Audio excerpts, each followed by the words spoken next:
Welcome, Ant Frost Raiders. Hi. My name is Matt, by the way. Hi, Matt. I'm Sylvee. Hello.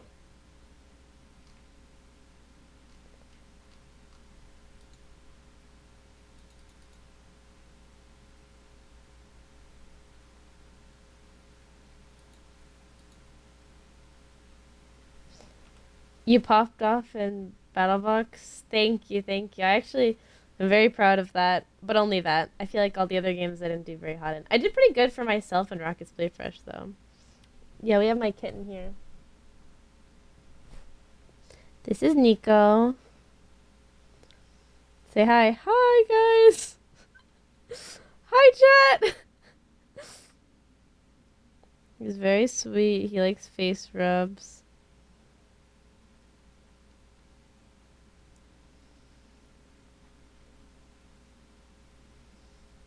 He likes stretching his arms really wide. Okay, let's see. Crossing my fingers. Did you invite them? Yeah. Can you play damage? Yes, I can. Let's go. Woo! Dub. Cherry's on damage too, surely.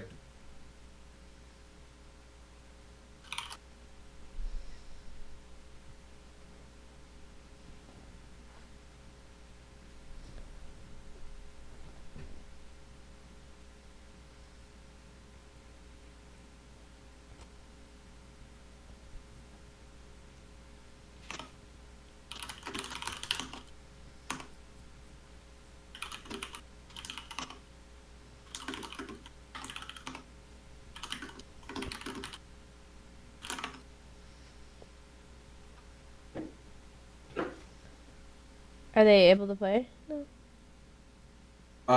I'm pretty Oh, sure. hello. Hello?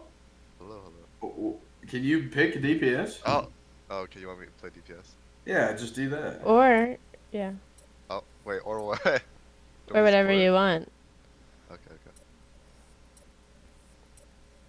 Oh, he wants to DPS. Surely. Oh, dude, I just woke up, so I don't know if my aim's gonna be here. Yeah, but you took a shower, so like, it's fine. Yeah, it's fine, but if you want to hop on the Mercy train. I mean, I used to be a Mercy man. My first Dude, you're ever. kidding. No, my first ever like main was Mercy, bro. That is Uh, diabolical activity. What, then it you was realized it you was could it was aim? old school Mercy though. Oh, I Yeah, don't know. I don't remember what she was like. you Busted, can I'm sure. you can res like four people at the same time. Oh, yeah, Yeah. that's right. Oh, that was tilting.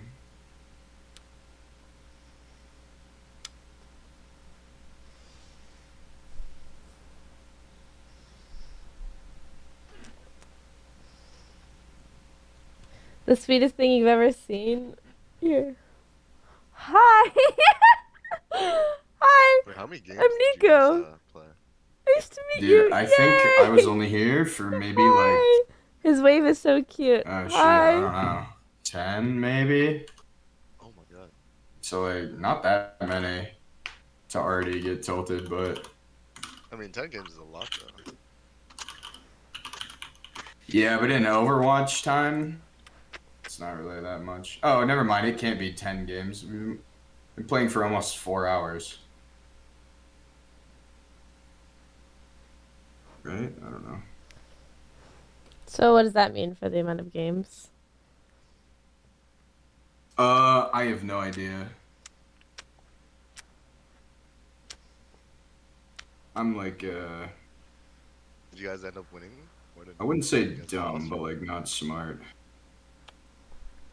Um, I haven't been paying attention. Have we been winning or losing? We were I think it's winning back for and a forth. while, and then we started losing a bunch. Yeah, it's pretty back and forth.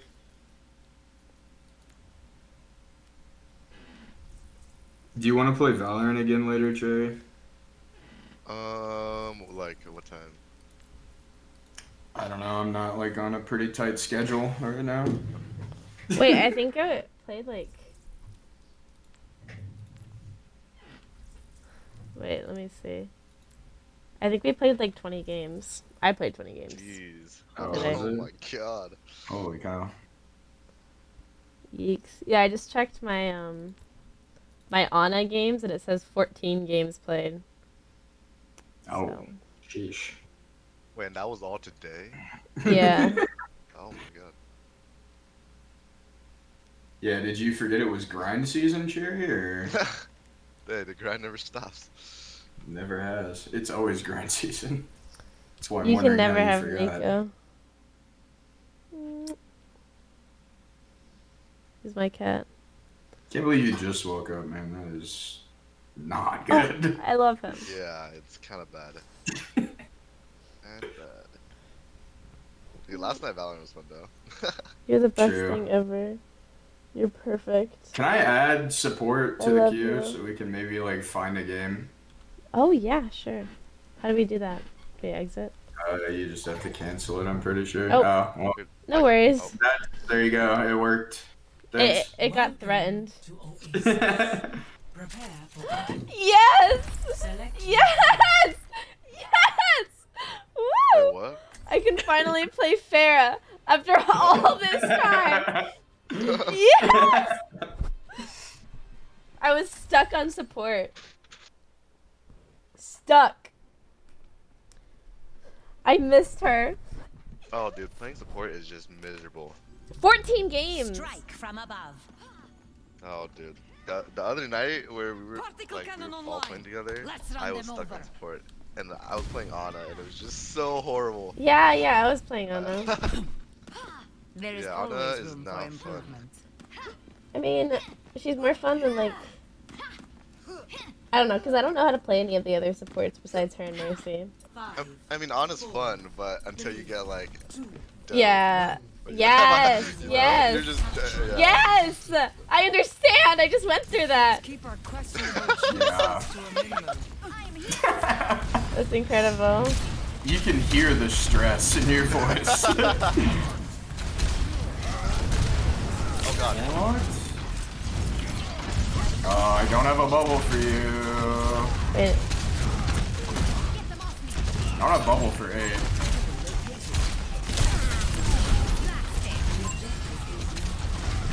Pablo can die. No. Oh no, I need to warm up my skills. I just almost killed myself.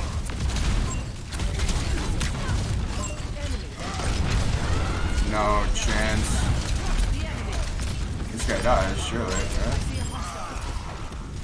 Taking the point. Genji's on the left. I'm pretty sure. Taking off. Dude, I am getting 0 charge this game. I'm terrible. There's a test subject. Oh god. They're on Junkrat now. Why would they swap to Junkrat?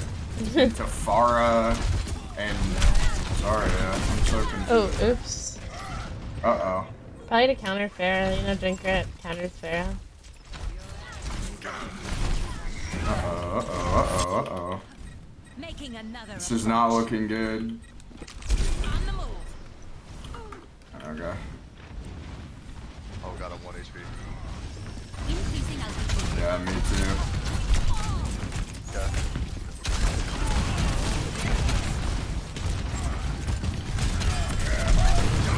Okay. Oh, I'm getting. Why do I not have grab yet? I'm doing nothing. The skies await. Let me know when you get grabbed, because then I'll use my ult. Okay.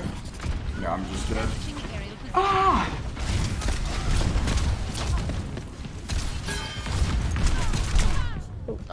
I'm behind him. Or, I mean, I can blade, sorry.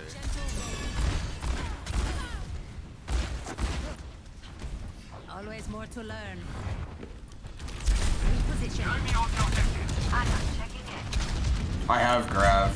Okay. Probably not gonna use it now. So yeah, let me know when you want to use it. Might have to. Yeah, you can use it. They're down. They're just so spread out. They know that I have it. I'll push it. They're healers.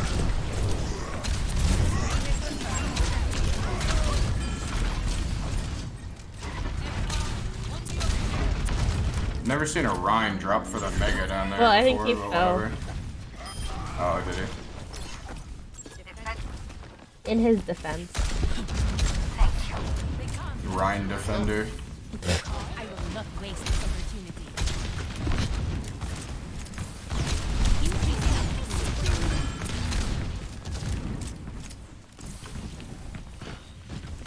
Oh my god. Swish. Bubble and four. Nice. Big.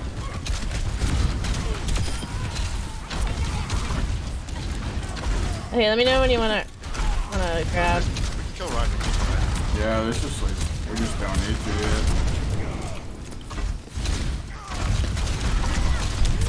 I'm right here. Yeah, I'm like, Oh, they just it's whipped. Oh, that was It's huge, alive. huge. Okay. Really? Oops.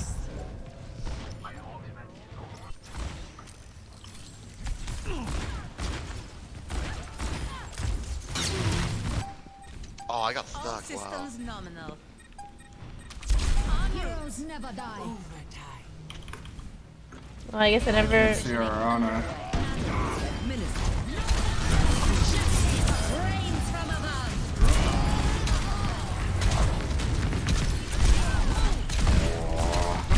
Whoa, I'm missing. No, I'm getting rizzed. The riz failed.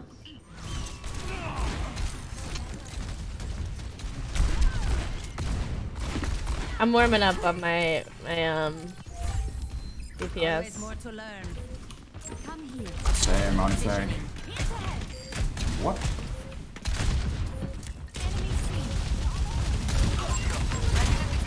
I don't know if I can get there to touch. Oh, Barely. oh my god. Okay.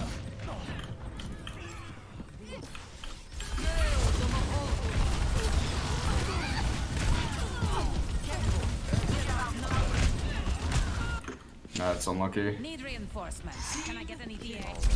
Best round lost. Well, you know. Round 2. Score 0-1.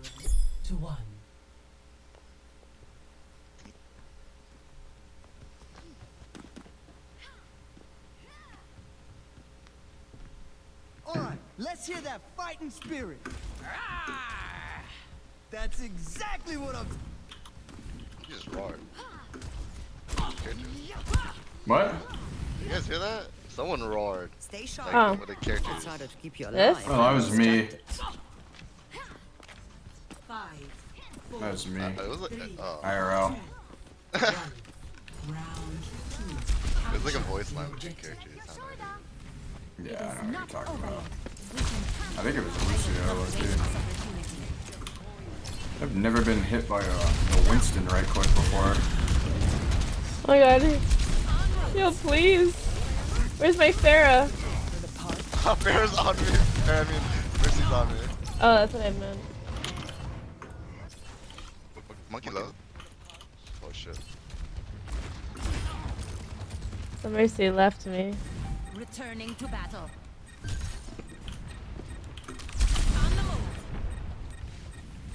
Well, I think we pretty effectively lost that fight.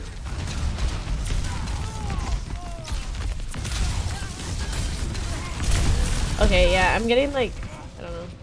Receive my Oh wait, wait.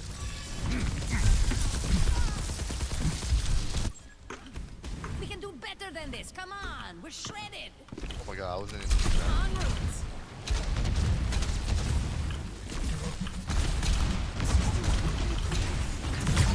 Nobody has said a word, Cherry, so. Or dead. Monkey. Oh. He's no jump.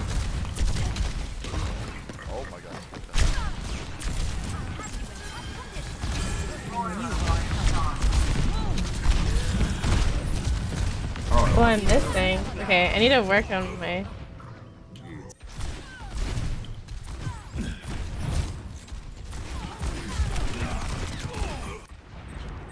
Returning to battle. En route.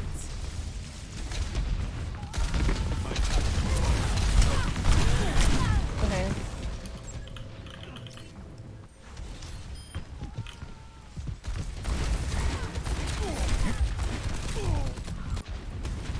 Making another approach. Repositioning.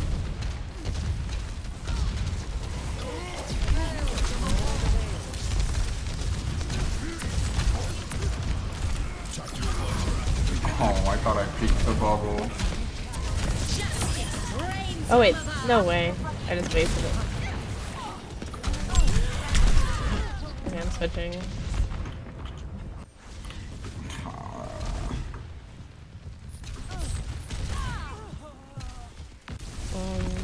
Always more That to is I don't tough. know. No, we just didn't have like good healers at the start, so it was rough. Well, Yeah. Okay, first game of the day. Yeah. Yeah.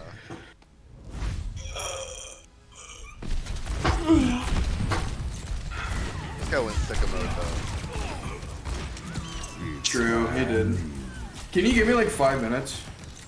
I'm gonna get some coffee. Is that cool? I might, You can get off or not play with us. That's fine. yeah, well, no, I'm not gonna, I'm just saying, I don't care. no, I'm gonna get off. I've just been playing so much. I just wanted to play one game with Farah. Okay. But thanks Well, it for was playing. nice playing with you. Yeah, nice Yeah. to meet you. Yeah, you too. Guys, bye. Oh. Bye. See ya. Sorry, I can only play one, but like, it has been like 20 something games. No, No, yeah, it's that is fine. a Cherry lot and of I are the Overwatch. unstoppable duo. It's okay. Yeah. Bye. See ya. Bye. That was fun. I like Overwatch a lot. I think I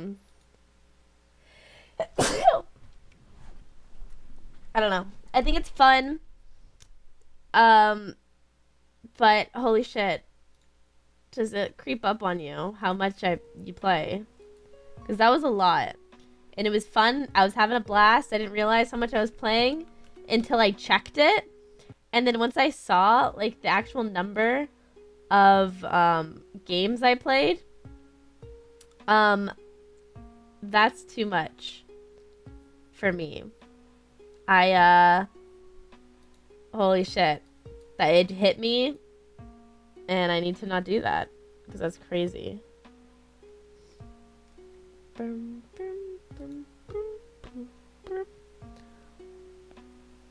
It's okay, I'll watch you for 100 games. I think I probably will play a bunch. My makeup's so weird because of my mask that I had on. I think I probably will play a bunch more Overwatch in the future. I really like the game, and I want to keep playing. And I'm really excited that people are playing it because I think it's a fun game. It's also fun, like, to play casually. And then, like, also, it just feels like such a gamer game. You know? I don't know. The collective's like, I don't know. It's fun. I like it. It's not too serious, you know?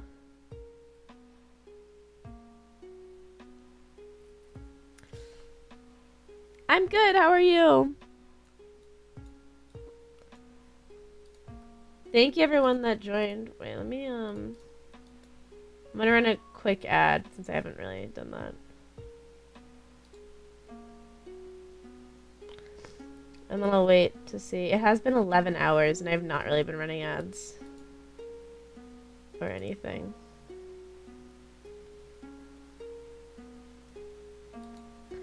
Brum, brum, brum, brum, brum, brum.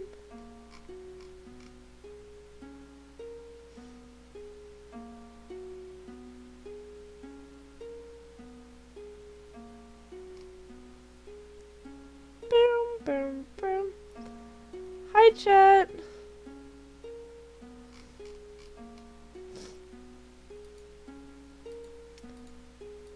think I might. Maybe we'll watch a couple YouTube videos. What do you guys think of that?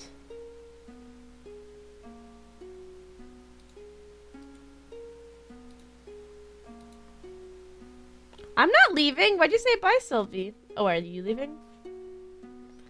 I hate my hair.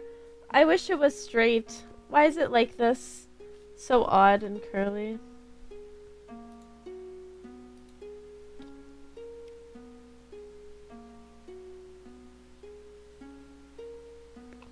Let's see if I have any tasting history videos in my playlist.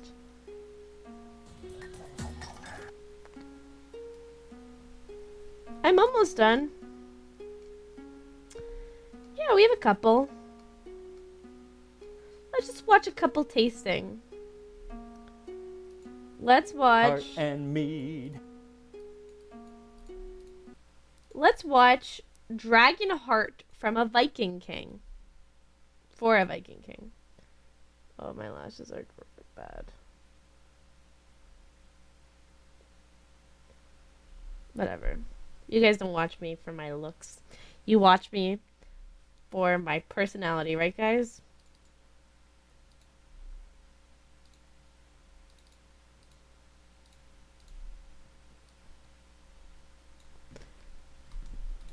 Today we're eating some heart and mead. Sorry. I tried to come up with a better opening than that, but that is the That was awesome! one out, so that's what you get. I love But it. It is true. Today we are going to be drinking the mead Yay! that I made 6 months ago, now slightly Oh. aged, as well as eating some roasted heart, a delicacy enjoyed by Kate. Wait, we should watch the mead video.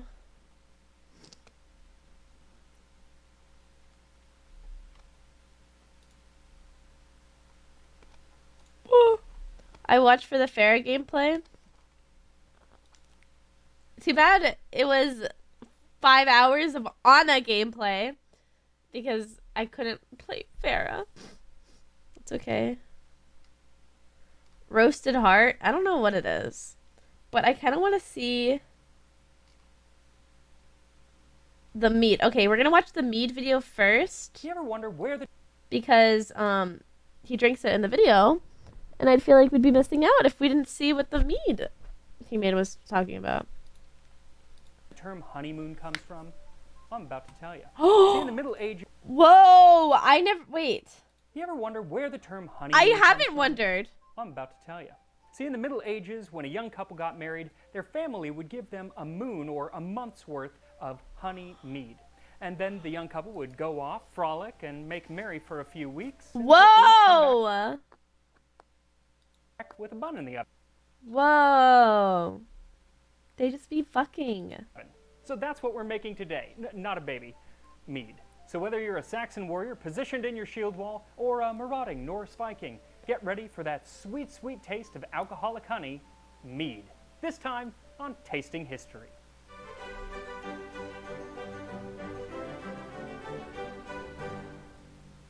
So a bunch of people have been asking me to make merch or merchandise.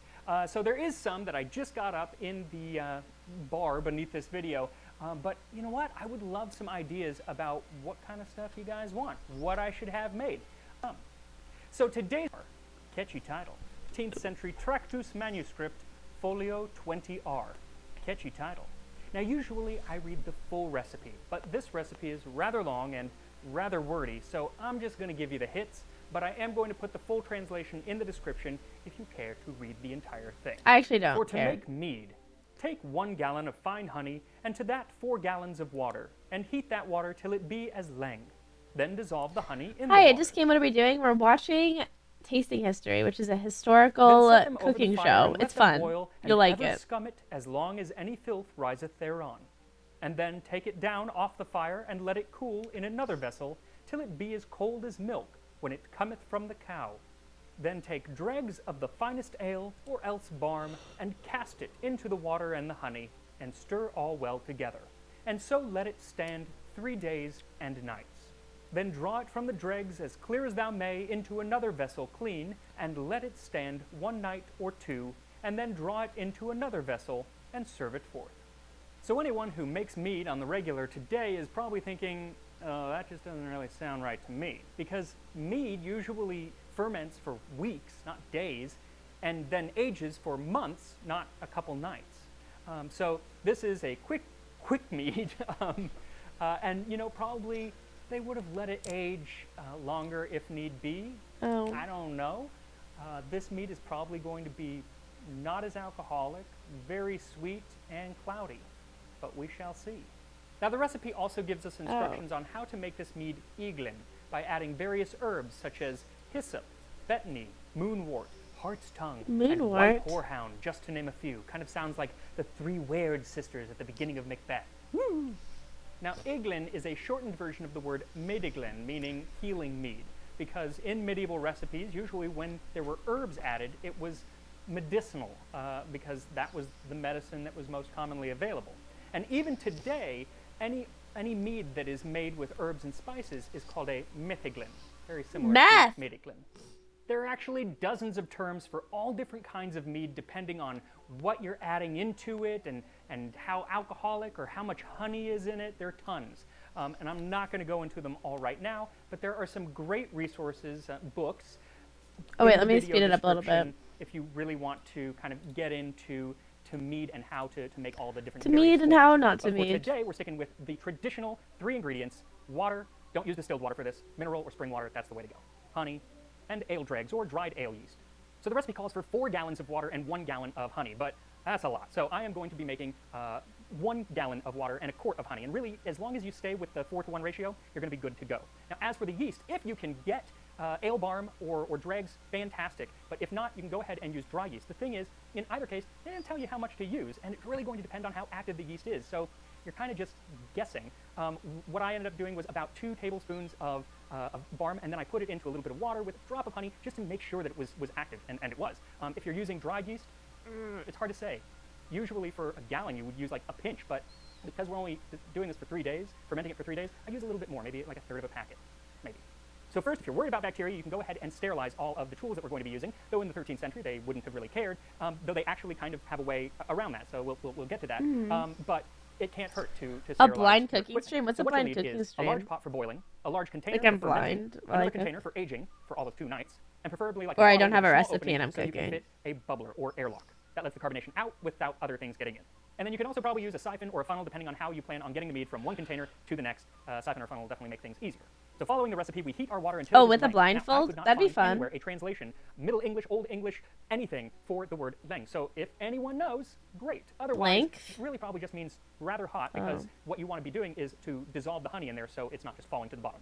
So add the honey and give it a mix until it's dissolved. Then boil the honey and water mixture called must. Now, a lot of modern mead makers will not Ew, boil it at this must. point, but I think that's part of the way that they got rid of bacteria that might have been in the water in the Middle Ages. You boil it, it'll get rid of most of the bacteria. Also, this thing is going to have alcohol and a ton of honey in it, so there's not going to be a lot left alive no matter what, so you're probably pretty safe. As it boils, skim off any scum that forms at the top. Though you really shouldn't have that much scum unless you're using honey directly from honeycomb, because that can have dirt or pieces of wax in it, and that's really what's going to be bubbling up to the top. Once boiled, take it off the fire and pour it into the second vessel. Hopefully doing a Oh my better God, job than I did because spilling I spilled a bunch, everywhere. and it got really, really sticky for like days afterward. I couldn't get Ew. it non-sticky. Then you got to let that honey and water mixture cool until it is the temperature of milk when it comes out of a cow, about 98 degrees Fahrenheit or 37 degrees Celsius. If you put yeast in there before it gets about to that, it could kill the yeast. So just wait. It can take a while, but just wait. Then pour in your dregs or barm or yeast, then cover the top, not airtight, and leave it be out of direct sunlight. You could even put it like in a closet. Now by the next day, the mead should be in what I call the Don Ho phase of mead making because you'll see tiny bubbles starting to rise to the top. Oh wait, did I switch my thing to I don't think I did. Did I switch my category to just chatting? No, I did not. Sorry. Oh, sometimes I hate myself for those kinds of jokes. But I don't care. Makes me laugh. Now, if you were leaving it for longer than 3 days, it would actually start to get clear, and it's beautiful golden-colored mead that we know and love so well. But in 3 days, that ain't gonna happen. So after 3 days, go ahead and transfer it, trying not to get too much of the yeast at the bottom to that next container or bottle. Then stick a bubbler in it and let it sit for a couple more nights. Now, I'm actually making 2 little bottles out of this gallon. One that I'm going to try, in 2 nights, and then one that I'm going to hold on to for maybe 6 and months or that's so. the I one wanna we're see gonna watch. how the flavor changes. It's not going to have any more fermentation time from that first fermenting, but the aging hopefully might mellow out the flavor. I don't know. We'll see. So what inspired me to make mead today was actually because of a video game that's coming out today, or the day that this video will air, called Assassin's Creed Valhalla. I'm not associated with them in any way, but I'm still super excited because it's like a history-based game of like my favorite time period, Saxons and Vikings, fighting it out. So I'm assuming that there's going to be mead in there somewhere. Though when you think of, I always do that. I don't know what's wrong with me. Saxons and Vikings, yes, you think of Sorry. mead, but mead actually got its start way before that. The earliest evidence for mead making actually comes from pottery found in northern China, dating from about 7000 BC. There was residue from honey and the compounds associated with fermentation. And there are mentions of alcoholic drinks made with honey throughout Chinese literature, including the Song of Mead by Su Shi in the 11th century. In Central Europe, similar residues have been found in the pottery of the Bell beaker culture, which roamed Bronze Age Europe more than 4,000 years ago. But the earliest written mention of mead actually comes from the ancient Indian Rig Veda, which says, "I have tasted the sweet drink of life, knowing that it inspires good thoughts and joyous expansiveness to the extreme, that all the gods and all mortals seek it together, calling it mead. I praise indeed for this our mead." Now, the drink that they're talking about in the Rig Veda is actually known as soma, which is a honey drink that probably also had some hallucinogens or something in it because it would give visions of the gods. So hopefully not what I'm making today. And while this is the first mention that we have of mead being associated with the gods, it is far from the last. The Minoan culture produced mead and credited it to their mother goddess Potnia, whose priestesses were named Melissa, meaning bee. The love that the Minoans had for this drink passed on to the other Greek civilizations. They also used these same Melissae as priestesses for Artemis and Demeter, They love and the drink mead. eventually made its way to the Roman Empire. Columella gives us a recipe in Dere Rustica, as does Pliny the Elder in Naturalis Historia. There is a wine also made solely of honey and water. For this purpose, it is recommended that rainwater should be kept for a period of 5 years. This beverage is known 5 as years. hydromeli, and with age acquires the flavor of wine. It is nowhere more highly esteemed than in Phrygia. Now, aren't you glad I said to use spring water rather than make you go get rainwater and wait 5 years? I haven't You're listened welcome. to Taylor's new Now, album, after the fall of actually. Rome, our mead journey takes us north to Britannia, or Britain. In one Welsh Britannia. poem from around 550 AD called Canu Imed, we hear of that iconic drinking vessel for mead, the mead horn. May Maelgwn of Mona be affected with mead, and affect us from the foaming mead horns with the choicest pure liquor, which the bees collect and do not enjoy. Mead distilled sparkling, its praise is everywhere. Wow, they love So the mead in mead. that poem is sparkling, which is interesting, because based on what I've seen with our mead, ours is also going to be sparkling. In another Welsh poem, Y Gododdin, we hear the story of a battle where those fighting were rather hungover from too much mead. Men went to Pt.3 at morning, their high spirits lessened their lifespan. They drank mead, golden sweet and snaring. For a year, the minstrels were merry. Their high They love spirits lessened their mead. lifespan. Why do they love mead so much? Welsh. Anyway, I wanted to actually thank a Welshman, the Welsh Viking here on YouTube, named Jim, for helping me with a bunch of the research and the pronunciation, as well as letting me know that the Welsh word for drunk is methui, which literally means meaded. I love that. Now, at about the same time that these Welshmen were lessening their lifespan with mead, the Irish were drinking it too just across the water on the hill of Tara, where the banquet hall was known as Chef Mitorda, the mead circling house, which I can only imagine is rather similar to Hrothgar's mead hall, Hjorut in Beowulf, where Grendel would rip apart drunken dames. They would willingly wait on their wassailing benches, a grapple with Grendel with grimmest of edges. Then this mead hall at morning with murder was reeking. The building was bloody at breaking of daylight. The bench deals all flooded, dripping and bloodied. Now let us pause right there while I beseech thee, if you have never read Beowulf, or if you only read it under duress in high school or college, go get a copy because it is so great, and it's super quick to read. It's not very long. I'm going to put my favorite translation in the description, but really any translation works. Don't watch the movie, but it's fantastic. And whoever wrote it, we don't know, but whoever wrote it really was the greatest of poets, or skalds, and must have gotten that from Odin, because Odin made good skalds. And that brings us to Norse mythology. Following a war Yay. between two factions of the Norse gods, they decided to call a truce in the same way that we do today by spitting into a giant cauldron. Well, out of this godly saliva rose a creature, a man, god, not really specific name. Our team came in Kvasir, second and he was place. all-knowing. He was the most brilliant Pretty poet good. and had all of the knowledge that there was. Thank to be you, had. Air Castles, Even for the gods 15 would ask him months. questions that they needed to know. But when Kvasir wasn't busy, he liked to go down to Midgard, where the humans lived, and pass on some of his knowledge. How kind of him. Well, one day he came across two dwarves named Fjalar and Galar, who said, "Come on in, we'll make you some mead." And that's what they proceeded to do. They made him some mead. They slit him open with knives and drained his blood into 3 vats, then added honey to it to create mead. How dark. But that mead supposedly gave some of his power if you drank it, so it was called the mead of poetry. But old Kvasir was, of course, missed by the gods, who were like, "Hey, dwarves, where's our smart guy?" And the dwarves were like, "Oh no, you know what?" He came over, and he was so smart that he choked on his own knowledge and died. And they believed him.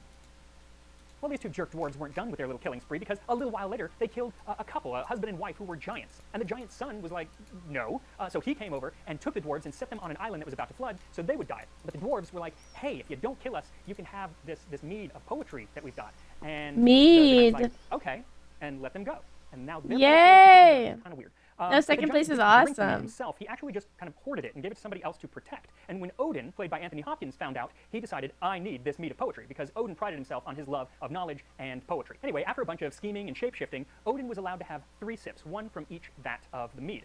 But joke's on them, because an Odin sip is like the sip that I'm going to take if you offer me a drink of your cocktail. He drained it dry. All 3 vats in 3 little sips, or huge sips, I guess. Then he turned into an eagle, and with the steam hairband flying behind him, flew home to Asgard and regurgitated the mead into his own 3 containers. But he dropped a few drops down to Midgard where the humans live. And those drops are said to be the beginning of all mediocre poetry in the world.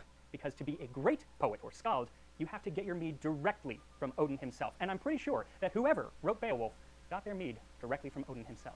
Now, the mead that I'm making today, I'm not going to guess is going to make me into a great poet, but I did name my cats Nico and Tesla after Nikola Tesla. That has definitely happened to me. That is true. Anyway, let's give it a shot.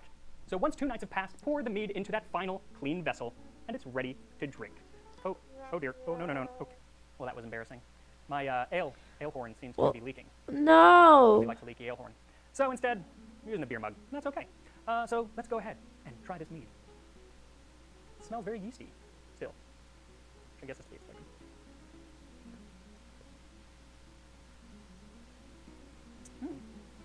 I like it. You know what? It's not as... When I poured it, it was effervescent, but when you drink it, you don't really get it. It's pretty flat. There's definitely some alcohol in there, though I don't know how much, because I didn't... you can find out. There are ways you can test it and everything. I didn't do it. Definitely alcoholic, though.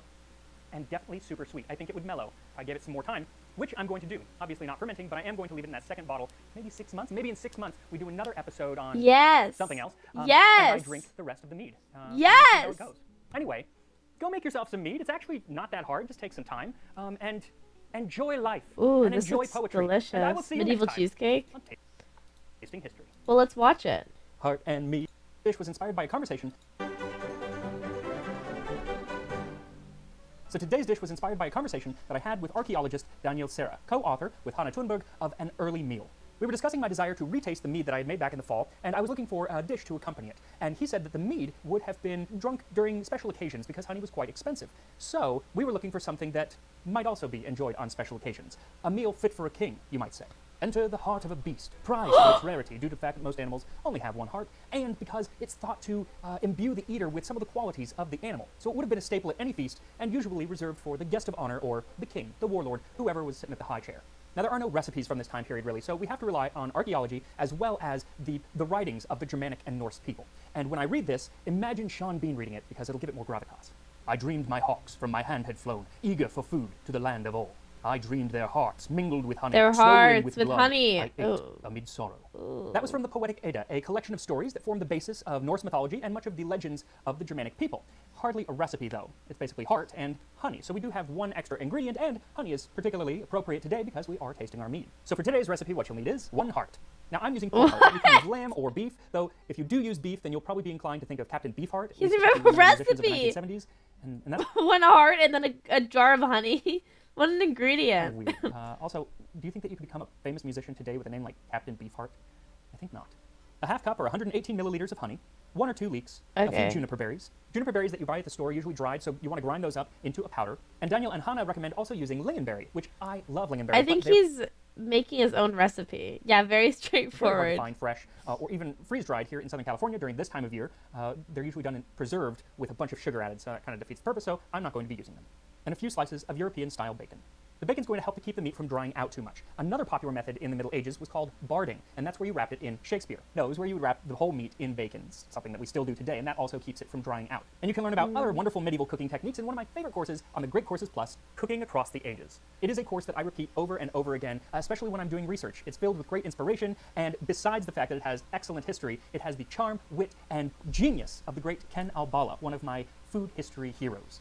And being an on-demand video learning service, the Great Courses Plus really holds all of their lectures to that high standard. World-class teachers walking you through pretty much any subject that you can think of. It's an ever-growing catalog with over 11,000 video lectures on everything from cooking and history, of course, to philosophy, travel, nature, and even investing. So if, like me, you have a lifelong love of learning, you can start your free trial today by clicking the link in the... So take your heart. By the way, every time I even touch that heart, all I could think of was the guy from Indiana Yeah, Jones. I don't know if I want to. Kalima, Kalima. It's very disturbing. And then cut the fat from the top. And it's not just fat, it's also like the aorta and all those tubes at the top I don't that you know. really want to eat. There is Cooking with like meat, raw meat. I know I say this a lot. It just really grosses me out, and especially a heart. I don't know. I don't know. I feel like if food is presented to me, I will probably eat it if it's like presented and it's like a dish that's like a real dish and not someone just grabbed a bunch of meat and put it on a plate, you know? But like I'll eat it and I'll enjoy it usually. I'll enjoy it. But like, come on, I can't. Just this some raw fat in the heart heart, that but he's very, cutting very up. little. And what there is waxy and not really something that you want to eat. So just I don't want to slice eat that it. off and add in bacon instead. Then slice it down the side and open it up, cutting out any large heartstrings. Yes, there are heartstrings. That is a real thing. There are all sorts of little connective See? tissue bits in there, and you can leave some, but See, you'll know no. which ones to take out because they just don't look like they should be eaten. Also, you want to run this under some cold water when you're done with that, just to make sure that you're getting everything out. Then chop up your leeks and chop up your bacon and put them into a bowl together, along with your ground juniper berries. Then mix in about 2/3 of the honey. We'll save the rest of the honey for basting the heart while it is roasting. Now, you might have too much stuffing, and that is okay, because it really depends on the size of your leek and the size of your heart. So don't worry if you have too much, but go ahead and stuff the heart with as much mixture as you can. Now, how you cook this is really up to you. Later on, we're going to listen to a story from one of the sagas where they roast a heart on a spit. So that's the definite way to go if you can. I don't have that here in my kitchen, so I am roasting mine in the oven. I set my oven to 300 degrees Fahrenheit or 150 Celsius. I did wrap mine around a skewer just because it is going to be easier to handle while basting. Then with some twine, tie the heart up tight and baste in honey before setting it in the oven on a roasting pan. Now you're going to cook this for about 45 minutes a pound, but I really encourage you to use a thermometer Not to even stick in there and seasoning make sure that it? the meat has gotten to 160 degrees Fahrenheit or 71 Celsius before taking it out of the oven. Now while our heart roasts, I think it's a good time to retaste our mead. It Yes! has a lot of sediment at the bottom, which I'm going to try not to get too much of, but let's see here. Oh, so fizzy. All right. It is so clear. So if you remember, before it was very foggy, and now it's perfectly clear. So something has changed. It's also a lot more effervescent than it was 6 months ago. Let's give this a taste. Sparkling.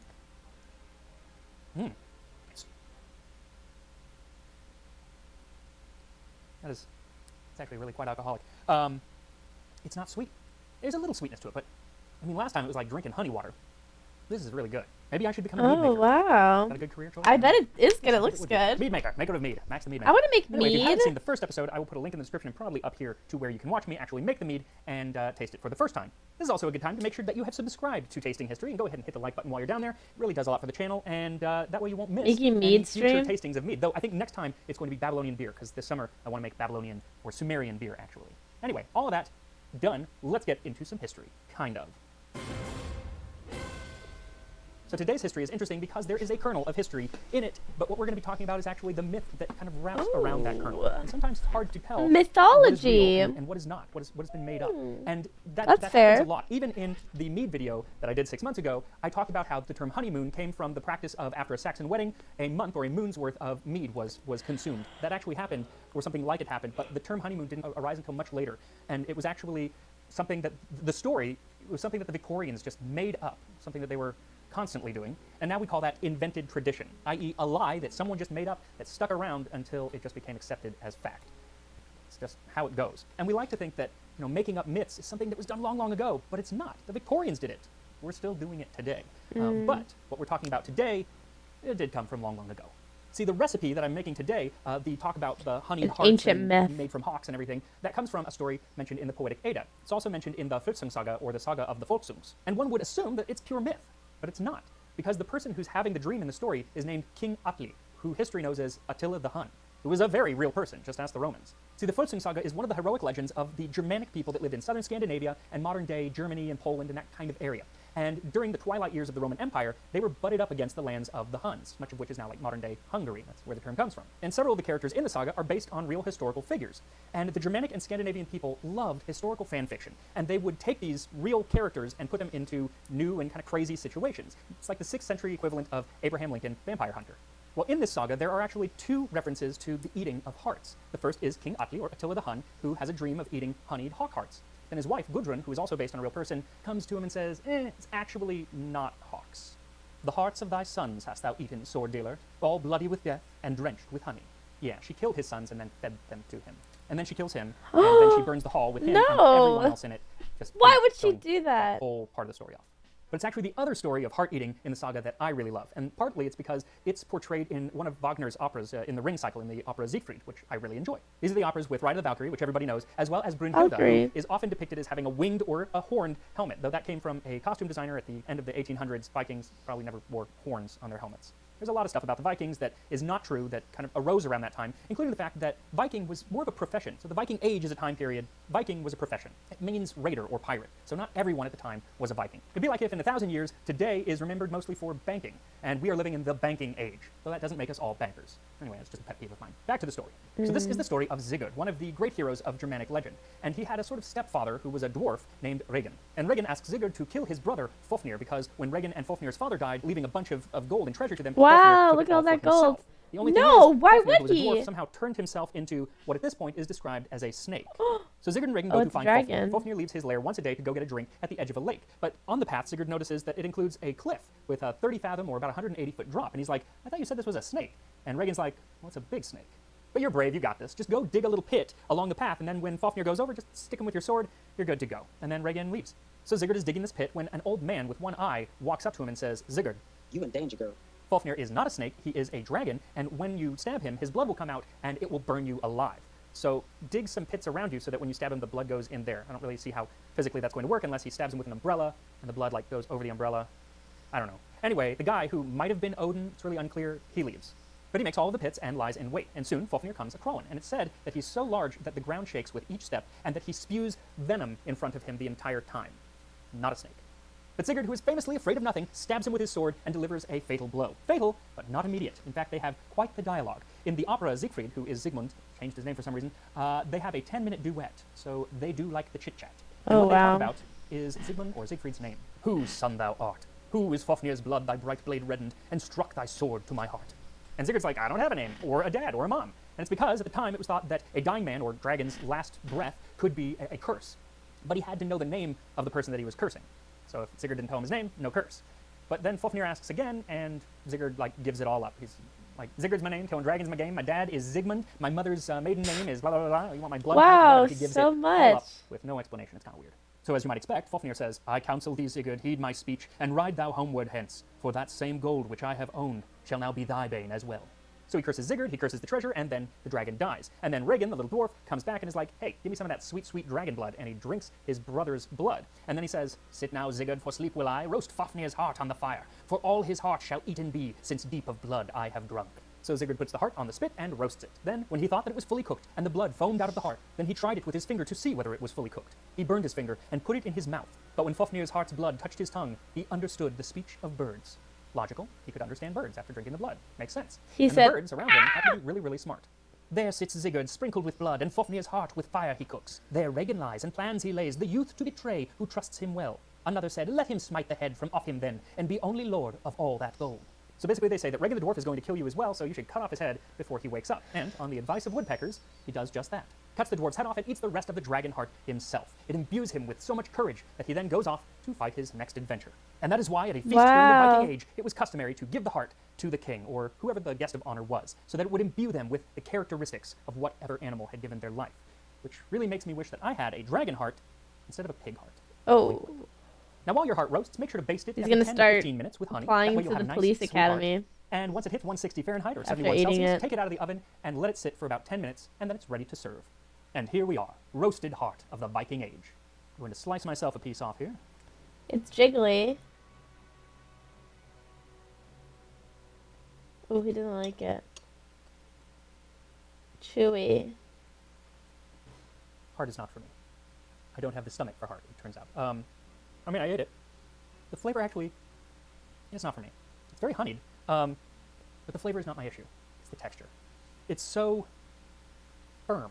It's so, like, because there's no fat, like, in the actual meat, it's just so, it's not rubbery. It's not for me. Let's just say that. That said, I think that the honey and the leek and all of the filling would be wonderful in I can, any like- other meat. Heart just isn't for me. It's not my bag. I can just tell what it tastes like. Probably like if gelatin was like maximum hardness, you know? Do you know what I mean?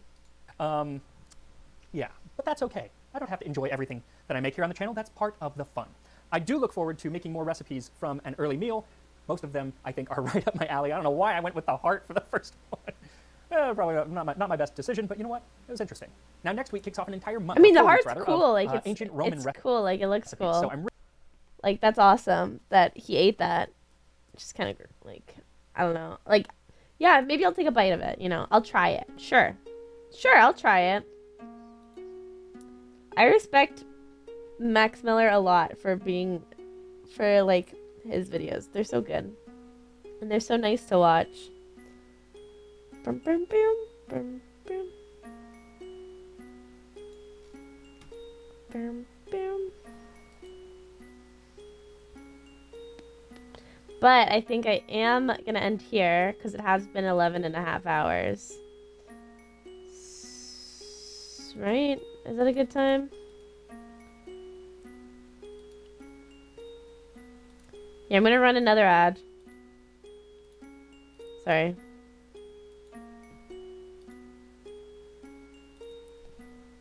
Oh, is a raid coming? I guess if a raid is coming, I'll keep streaming. Oh no. Hey guys. Oh Sylvee no! here. I just Back read at an it ad. again I hope with you guys another didn't get it. Minecraft What Let's the Play. heck? Hi! I guess I was just about to end, but I guess I'll stream for longer. Hi everyone! Thank you, Myung, for the raid. Welcome everyone. Oh no, I hope you guys didn't get the ads. Wait. No, I just ran ads. I hope you didn't get them. No, that's such a bad time. What the heck? But welcome everyone. Oh my gosh, I really hope you didn't get ads. That's like embarrassing. You did? No! Oh my god.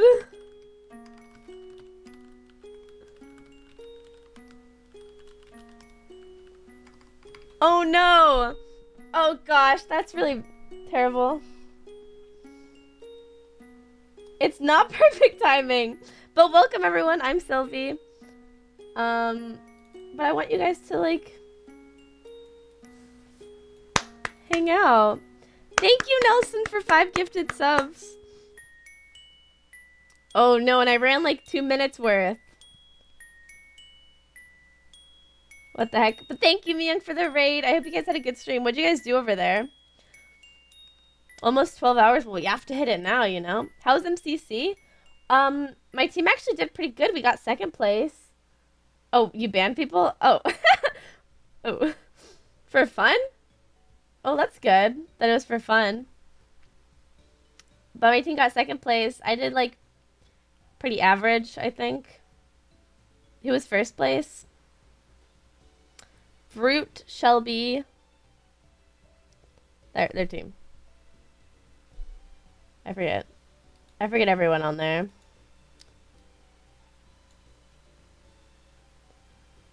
Yeah, it's really early in the in that time zone.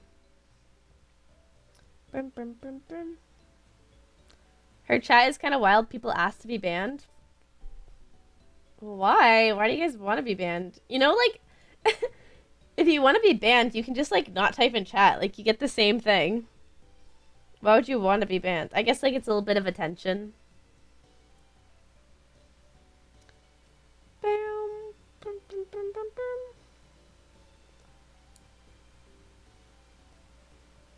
No, but if you're banned, you can't see the chat either. No distractions. Okay, so you can also just close chat. And then, so it doesn't matter. And then if I have chat on screen, you can see it too. Like, it doesn't stop that. We got detention? Oh. Oh, you can't sub or clip. But you can just also not sub or click. That's fair though, I guess.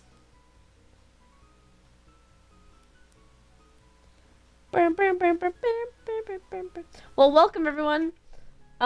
We were just watching some tasting history videos, which is really fun to watch. It's like this guy, if you guys don't know, he watches he finds like really old recipes from like the medieval times to like the 1950s, and then he'll recreate those recipes and then talk about like history in that time. It's kind of fun. You know which one I haven't watched from his series that I really liked? He did a series on the Titanic, and I watched all of them except for the crew member one. I don't think I watched that one. And those were so good. So maybe we'll watch that one. Thank you 26.5 for the Twitch Prime. Today we Oh gosh, I'm so sorry for running an ad. Like, that's so bad. I'm actually so embarrassed. Like, I ran it. That's like terrible timing. I actually hate that so much. But yeah, welcome new sub. Here, let's watch the... Wait, where's my thing? Today we are delving into the experience of the crew. Ah! Okay, this is exciting. You guys are gonna like this. It's fun. Today we are delving into the experience of the Wait, why is he so fast? Okay. Today we are delving into the experience of the crew members aboard the RMS Titanic. And while most of the food that they ate was pretty simple, the food they prepared was definitely not. Like this sirloin of beef with chateau potatoes and béarnaise. Looks delicious. So thank you to HelloFresh for sponsoring this video as we tackle the ship's crew and make one of the most complex dishes I've ever made on this Doesn't channel. this guy... This time on Taste. Doesn't this guy look like he belongs in the 50s? Right? Doesn't he? I think he does. History.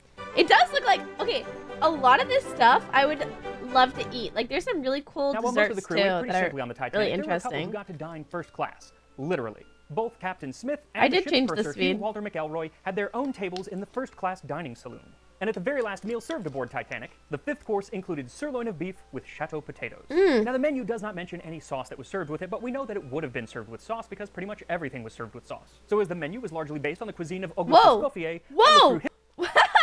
Wait, do you guys watch Whose Line Is It Anyway? Does anyone know what Whose Line Is It Anyway is? What's the guy's name? Wait, I'm gonna pull it up on my phone so you guys can see. This chef looks just like a guy from the show. Hold on. That kind of scared me for a second.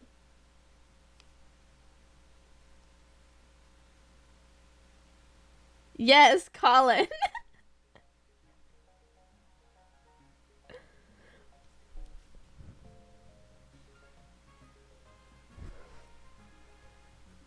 Or wait, maybe it's this one. Wait, which one does he look like?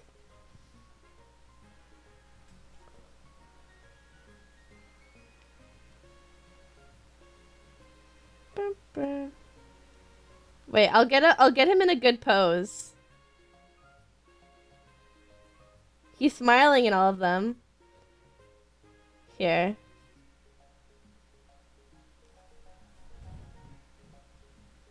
Doesn't he? He totally does. Maybe a little bit of both, I think. Wait, this one he's kind of straight-faced? It's literally the same guy. Maybe they're related. They could be. Holy shit. That actually scared me. It looks just like him. That's some doppelganger, whatever. His recipes, and it just so happens that he has a recipe for sirloin of beef with chateau potatoes, and he says it should be served with béarnaise sauce.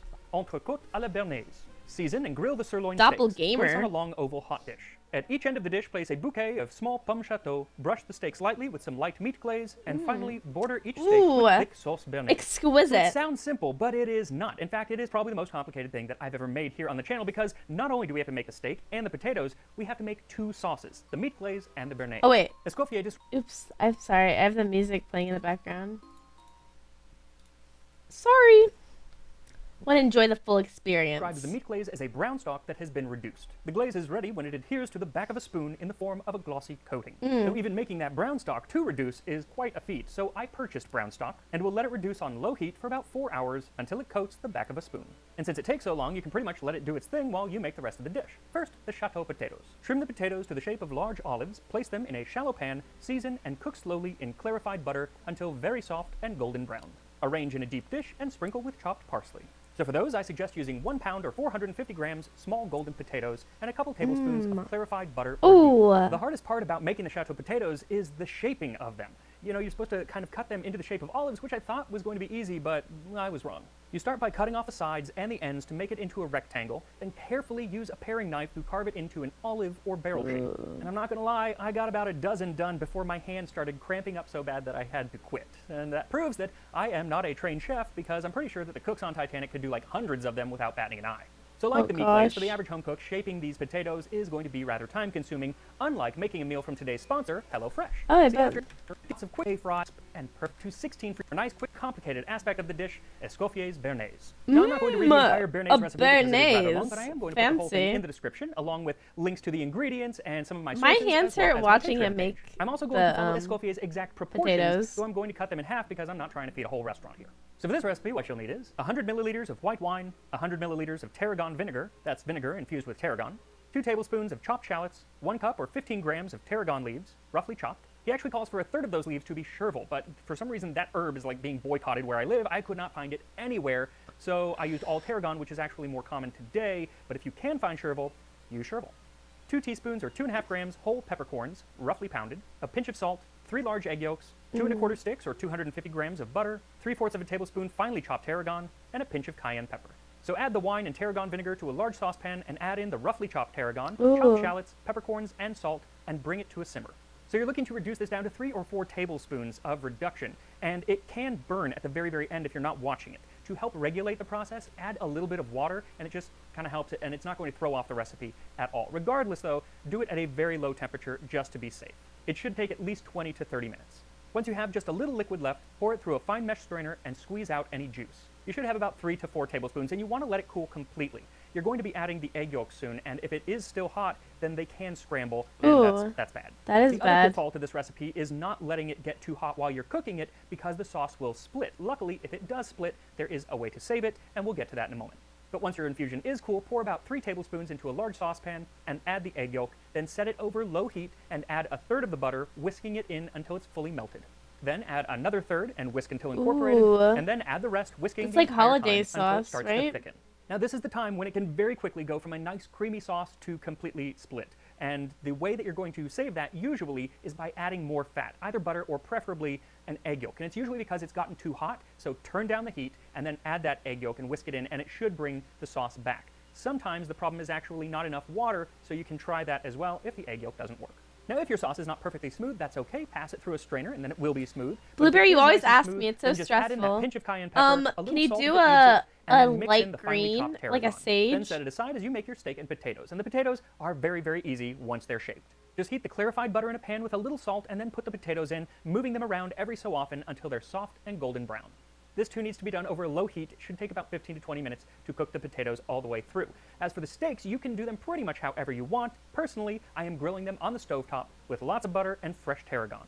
While it gets a nice crust on the bottom, spoon the butter over the top of the steaks, and then flip them over and finish cooking. If your steak is really thick, like mine, you can butterfly it, but if you don't mind a really kind What of is the dark crust on butterflying top it? and bottom, then there's no need to butterfly it, and it'll get cooked all the way through, and you'll just have a nice crispy crust. I don't even know what Now, that the means. hardest part about this is definitely timing everything, because there are so many moving parts. You've got the steak, the potatoes, the béarnaise, and that meat glaze, which I'm guessing you've already forgotten about. But if you were a cook on the Titanic, you wouldn't be doing all of this yourself, because you'd have a whole brigade of True. cooks helping you.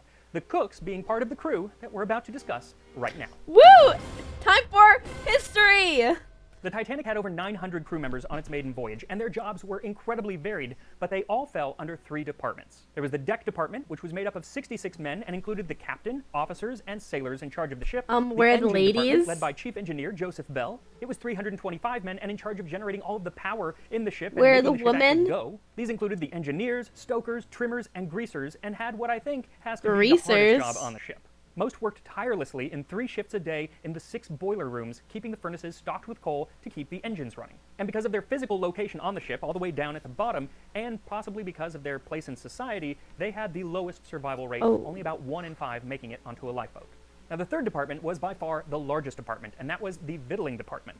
With 495 men and women, the only Yeah! department with women, the department was led by the ship's purser and was in charge of the hotel aspects of the ship. This was most everything that affected passengers directly. Hospitality. The cooks, waiters, bartenders, cabin stewards, cleaners, elevator operators, those who worked in the Turkish bath, the gymnasium, the barber shop, and usually counted amongst them were the 8 musicians and the 5 postal clerks. The victualling department was also in charge of most of the security on the ship, everything from making sure people didn't smoke in non-smoking areas, to making sure that life vests were worn and that the portholes were closed on the night of the sinking. Now, the name victualling department originally came from the word victuals, which meant food, and food was still the major part of the victualling department. Every day, the ship's purser would meet with the head chef and his cooks to discuss the menus of the day. Then the storekeepers would begin procuring all of the ingredients for those menus. These 8 crew members were in charge of making sure enough food was loaded onto the ship at port and then stored at the correct temperature and kept ready at all times. They mostly worked in this labyrinth of rooms on G-deck dedicated to the different ingredients. There were separate rooms for milk and butter, fruit, eggs, bacon, ham and cheese, meat,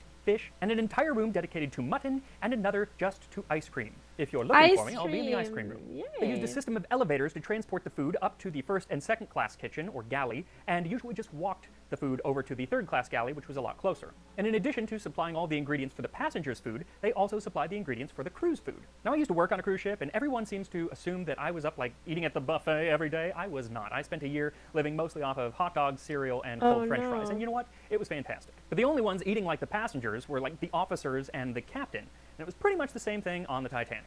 See, the captain and the purser could eat in the first-class dining saloon where they each had their own table. They could also eat with the other officers in the officers' mess, which was probably served second, if not even first-class food. Most of the other crew probably ate more like the third class if they were lucky. Filling, but not fancy. The engineering department had their own mess down on E-deck near their quarters and their work area. Engineers' Since they worked in mess. shifts around the clock, this mess was probably filled with engineers all day and all night. As for the victualling department, they didn't have a specific place to eat. It seems they mostly dined in the passenger dining rooms between meals, likely the third-class saloon. Though stewardess Violet Jessup wrote that when she was on the Olympic, the sister ship to the Titanic, their food standing in any available corner of a greasy pantry amid steamy smells and nauseating grease-strewn poor decks, Violet. eaten in the quickest possible time in order to get away. Now, as unpleasant as that sounds, Violet's position on the ship wasn't unpleasant at all. She was not only a stewardess, but a first-class stewardess. Now, the term steward or stewardess on the Titanic really has a whole host of meanings and could apply to many passenger-facing jobs, from the elevator operator to the person who took your luggage when you first boarded the ship. But the 2 most numerous stewards were the saloon stewards, essentially a waiter, and the cabin stewards, which is what Violet Jessup was. And in either of these positions, it was paramount that you tried to work your way up to working for the first-class passengers. Because while everyone received a salary, just like in America they get today, tips. a majority sometimes of their income was based on tips. I think I did hear A something first-class about saloon that. steward could earn up to 4 times what their third-class counterpart made. Now, a saloon steward's position is fairly self-explanatory. Just think of the very best server at the best restaurant ever following you from meal to meal and being there for absolutely every bite and drink that you take. The cabin stewards, on the other hand, are something that we're not really accustomed to today. They were highly trained in the Edwardian style of service. Think Downton Abbey. And each one looked after between 6 and 12 cabins and their occupants. They were in charge of keeping the rooms clean and stocked with hot water and other amenities. Working in pairs, taking shifts, they watched over the cabins day and night as the passengers did not have keys to their own rooms. They also polished passenger shoes free of charge, delivered meals to the room if a passenger decided to take What their the meal in heck? their Thank cabin, you, changed Nelson, the for sheets and another towels 5 daily, at gifted least in first and subs. second Thank you class. so much. And for a fee, they took passengers' clothes to the laundry on F-deck to be washed and pressed. This was the only laundry that was actually done on Titanic because there were only 3 Thank laundry you. stewards. Everything else, the towels, blankets, sheets, napkins, and tablecloths were all washed on shore. Now, while a cabin steward's work wasn't as backbreaking as that person shoveling coal into a furnace, their schedule was probably the most grueling, as it often started at 5:30 a.m. and didn't finish until midnight, 7 days a week. And it's actually still that way on a lot of cruise ships today. Now, with that kind of schedule, Violet Jessup was on hand to rouse her first-class passengers and instruct them to don their life vests shortly after the Titanic hit an iceberg at 11:20 p.m. on April 14th. She wrote that, as she was from Argentina, she was told to also wear her life That vest should, like, not as be an allowed. example to those Like, have non-English shifts, speaking right? passengers in I mean, I second guess and they third have class. breaks, But she was also maybe. told that it was just a precaution, so once she had done what she needed to do, she went back down to her bunk. Soon after, another steward, Stanley, came down and told her, "The ship is sinking, and you should go out on deck so you can get onto one of the lifeboats." Then she spent quite some time deciding on what kind of jacket she might need and if she needed a hat or not. Only then did she start up the stairs toward the boat deck. Halfway up, I looked down and waved to Stan. He was standing with his arms clasped behind him in the corner where he usually kept his evening watch. He suddenly looked very tired. Of course, Stanley knew that there was no space for him on any of the lifeboats. No. Violet describes walking past all of the now empty first-class staterooms. How strange it was to pass all those rooms lit up so brilliantly, their doors open and contents lying around in disorder. Jewels sparkled on dressing That's, tables, like, kinda and a pair of scary. silver slippers were lying just where they had been kicked off.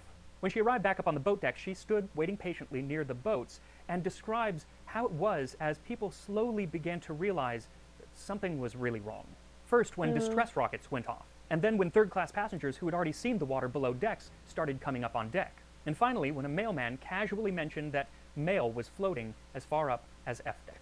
But Violet was able to get into a lifeboat, and just as it started to go down, another crew member handed her something, almost tossed it, she says. It was a baby, and she held on to that baby as the lifeboat went down, as they rowed out into the dark, and as they watched the Titanic slowly go under the waves. This is She like held that baby all through sad. the night, and all the way onto the Carpathia, which was the ship that came to rescue them. And only after a while of being on the rescue ship, while I stood, still clutching the baby my in my heart. frozen arms, a woman rushed up, snatched the child, and ran away with it. Now, Violet Jessup's story is not all that different from many, many other people aboard the Titanic. Well, at What least the is baby a got little rid. different is that this was not her only Could you imagine, like the mother of the baby? Oh gosh, that must have been like so scary for her. Like, obviously she thinks like she's gonna die and she just wants her baby to like definitely have a chance of survival. And then like she is also in a lifeboat without her kid. Like she doesn't know where they are. Like I don't know. Like it's scary. Oh my gosh. I don't know. That's like sinking Oh, on a White that's a Star Line lot. vessel. See, Titanic was the second of 3 ships in the Olympic And then also she's probably there with her husband and I don't know. Usually it was lots of the men didn't make it on, you know. class. The Olympic, the Titanic, and the Ooh, Britannic. And that's a Violet lot. worked on all 3 of them. In 1911, when she was on the Olympic, Wait, the what? Hold Britannic line vessel. See, Titanic was the second of 3 ships in the Olympic class. The Olympic, the Titanic, and the Britannic. And Violet worked on all 3 of them. In 1911, when she was on the Olympic, it collided with the British warship HMS Hawke, which caused considerable damage, but it did not sink. Afterward, she switched over to the Titanic, and, well, that didn't go well. Then a few years later, she was aboard the Britannic during World War I, but this time not as a stewardess, but as a nurse, because it had become a hospital ship. There was an explosion while she was on board, probably due to it running into a mine, and the ship sank in just 55 minutes. But she was able to get into a lifeboat, but then had to jump out because the lifeboat got hit by the propellers and Oh my gosh. splintered it into a million pieces. Someone is out to get her. Holy. And it's the fucking it's the sea gods because what? What's weird is that not only did she survive that, but 2 others who were in the crew on that ship had also survived the Titanic with her. A stoker named Arthur John Priest and a sailor named Yeah, Archie Poseidon Newell. is Priest not a actually fan. survived the sinking of 4 different ships. What? Of the different groups aboard the Titanic, the crew I mean, fared maybe he the is worst looking by out. quite a bit. Of the 900 plus crew members, 685 Thank you, perished. Claire, for And the on top of that 13 tragic months. loss of life, the White Star Line then behaved, as you might expect, abominably. Any crew member who did survive got home to find out that at 2:20 a.m. on April 15th, as the Titanic sunk beneath the water, their employment was at an end and they would expect no pay after that moment. The brother of 6th Officer Moody received a letter from the White Star Line that reads a lot like a ransom note. Dear Sir, should you desire the remains of your brother to be returned, kindly telegraph us, sending us a deposit of £20. That's over $2,500 today just to have his remains returned to England. And even then, Moody's body was never found, so I'm not sure whose remains they were planning on sending. And on April 30th, 1912, just 2 weeks after the sinking, What? the families of the musicians aboard received a letter not from White Star Line, but from the company that booked the musicians on the ship.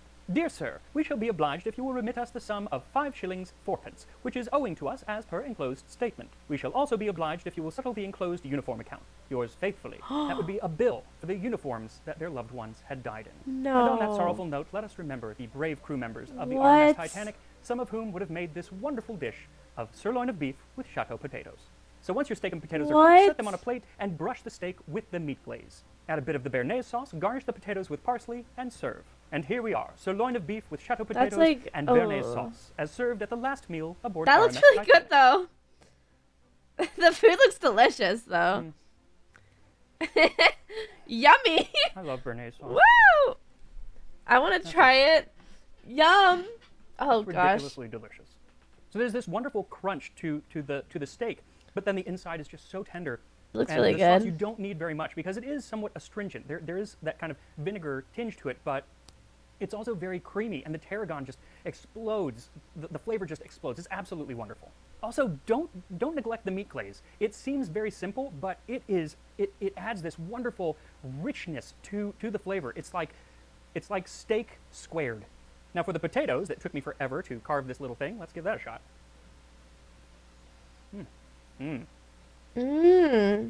So soft and buttery. Ooh. The fact that it's like cooked in the clarified butter or the ghee, that's fantastic. That's pretty much going to be the only way I want to that I make eat potatoes it. from now on. I want to eat it. So yeah, it is a lot of work, this meal, but it is definitely worth it. Now, for more on Titanic, I wanna eat watch it. this video, which is about the baker who survived because he got drunk, and this playlist where I'm putting all the Titanic videos. And I will see you next time on Tasting History. I did already watch the rest of the Titanic videos, so it wouldn't be much of a reaction if we watched them. But you guys can watch them. It's Tasting History with Max Miller. I love his channel. He does a really good job of making videos. They're so good to watch on stream too. They're very nice.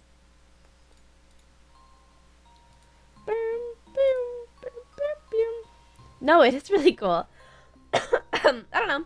It's nice to find like channels like that have like I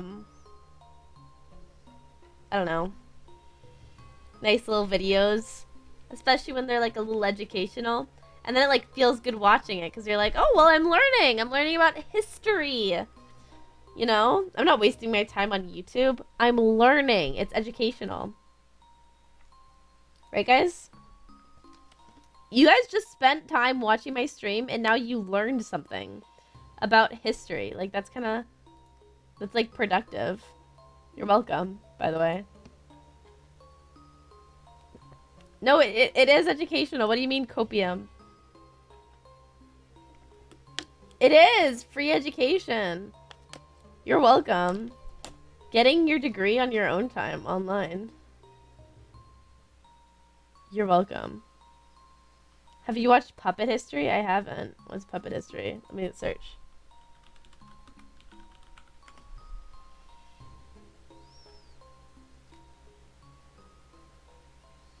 Have you guys all seen Puppet History, though? What about the Florida train video? The Florida train video got really off topic. I think, it's like, there's too much filler now. You haven't? Okay, we'll watch it then. Let's watch some Puppet History. Hi, Cammy. Okay. Let's watch some Puppet History. Okay, life during the... Oh, wait, this is cool. I'm excited. Welcome one and all to Puppet History. Today we'll be taking an ever-winding look at yet another chapter in the heavy, heavy book we call history, while our guests ruthlessly compete for the coveted title. Wait, these are Master. BuzzFeed I'm guys. obviously your beloved host, the Professor. I can't believe I'm normalized already to talking to this blue creature. This is BuzzFeed people, right? Thank you. Ryan Bergara, are you ready? Answer me. Yeah, I'm ready. Special guest Stephen Lim, are you ready? I have never been ready for this. Okay, then let's crack in. Let's do it. It smells so good. Distracted by his tiny little Look satchel. at that bow tie. Thank you. The satchel's killing. How long did it take you to build your outfit this morning? I wear this every day. This is my look. Okay. Today, we're talking about unimaginable catastrophe of Oh, devastation no. so swift and sweeping that it could easily be mistaken. Oh, no, I as put too nothing much blush short on. of I the shouldn't have done that. apocalypse. To set the mood, a reading from The Signs of Death. When the head trembles and the lips grow black, the nose sharpens and the sinews Oh, what the stiffen, heck? Thank the you, soul has Annie. slept, That's so and the body sweet. holds nothing but a clout. Oh, wait. Then will the body be thrown in a hole, and no one will remember your soul. Hey, Chief, Oh. your glasses. What? Your glasses fell dramatic. off, man. I was just getting really into it. Yeah, but they're on your mouth. It's distracting. Hang on. We're talking about the malady of many names, the big sick, the great mortality, Ah! the bubonic plague, a terrifying, rapidly traveling biological nightmare that brought 14th century mankind to its knees. What do you guys know about this thing? I know very little. I just know it was devastating. The idea of using great as the adjective has always been kind of curious to me. Like World War I, the Great War? The Great Plague made people cough up blood, and then they had to bury them in pits and set the pits on fire. Yeah, it was no good. so that they wouldn't contaminate others. But great plague, though. Good one. Really Oh. good. A good question to kick things off is probably, You like my hoodie? where'd Thank this thing you. come from, and how did it turn into such a go-getter? Well, nobody's certain, but most put the plague's You know origin what? somewhere. Wasn't it something like, I don't know, I heard this, that they started saying that cats were like demonic or something, and so they got rid of a bunch of cats. So wait, is this the same thing I'm talking about? And then they the cats, because all the cats were gone, the rats started populating a bunch, because like the cats prey on the rats. And so the rats spread the diseases, and that caused the plague. Yeah, I think that happened. All I'm saying, maybe they messed up. Maybe, I don't know. I don't want to say it. Maybe cats are sent from God and are holy. I don't know. Maybe they got it mixed up. You know what I mean? Yeah, maybe the cats were not demonic. You know what I mean? The opposite of demonic. And as punishment for getting rid of all the cats, you get a plague. You know what I mean? Should have been nice to the kittens. That's all I'm saying. How could? Cats are like perfect. They're so fucking cute. And they protect people from diseases by killing all the rats. That's all I'm saying. They messed up. Clearly. Remote region. The Egyptians were onto something. You know what? Here, listen. They got the pyramids right. Maybe they knew something about cats. Yeah, the Egyptians were onto something. I don't know. That's all I'm thinking.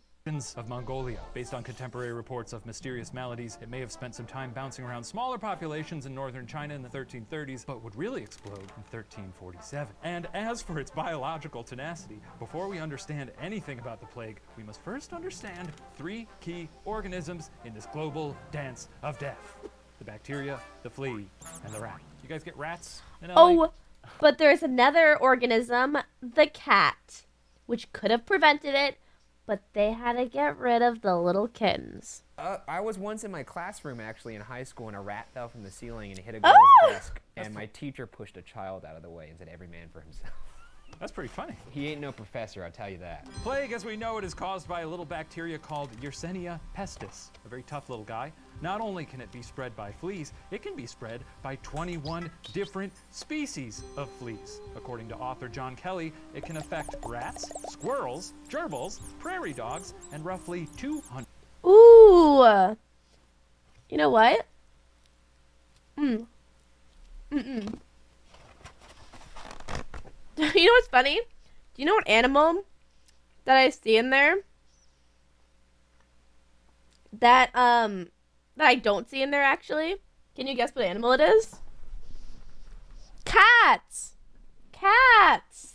100 other rodent species. Oh, wow. So this pesky bacteria was actually called pest? Pestis. Yeah. Is that it's just actually like where pest derives from? Maybe? Your glasses. Oh, fell no, over. your glasses. Shit. Thank you, That happens when Nelson. I get really Yeah, it's excited. so You need to true. get Thank you for fitted the for your nose a $10. little bit Thank you better. so much. So most of those, hey, who cares? I mean, the world wasn't overrun with prairie dogs in the 1300s. Would have been pretty cool, though, right? Sure, yeah. I'd love it.